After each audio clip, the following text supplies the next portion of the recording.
লাউ দিয়ে ঘন মিষ্টি স্বাদের এই মটর ডাল রান্না করলে ভাত রুটি সবেতেই খুব ভালো লাগে।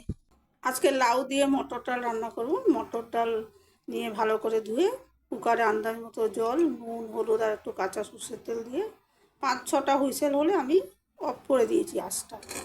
এরকম সেদ্ধ হয়েছে। এবার আমি এর মধ্যে আগের থেকে বড় করে কেটে নুন মাখানো লাউটা দিয়ে দিলাম। নুন মাখানোর জন্য এই জলটা বেরিয়েছে। লাউটা দিয়ে দিয়েছি, এবার একটু গুড় দিয়ে দিলাম। এবার আমি কুকারটা বন্ধ করে আরও কয়েকটা হুইসেল হলে আঁচটা বন্ধ করে দেবো। আর জল দেবো না, লাউ থেকে এমনিই জল বেরোবে। এই লাউটা একদম কচি ছিল না, তাই লাউটা দিয়ে আমি আরও 4টে হুইসেল হয়ে যাওয়ার পর আঁচটা বন্ধ করে দিয়েছি। আর লাউ থেকে এই জলটা বেরিয়ে গেছে। সব কিছু যেহেতু কুকারে, তো সব কিছু সুন্দর সেদ্ধ হয়ে গেছে। এবার একটি পাত্রে আমি এটা নামিয়ে নেব।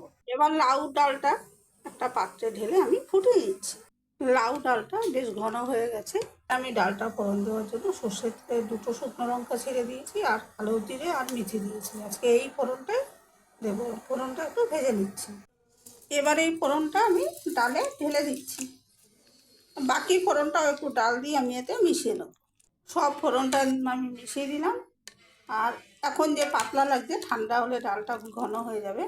আর এখানে শুধু কালো জিরা বা শুধু মেথি ফোড়নও দেওয়া যায়, আবার আমি মাঝে মাঝে রাঁধুনি ফোড়ন দিয়েও করি। ঘন হয়ে গেলে এই ডালটা বেশ মিষ্টি স্বাদের, তো ভাত রুটি সবেতেই ভালো লাগে। এই লাউ দিয়ে মটর ডাল দারুণ লাগে খেতে।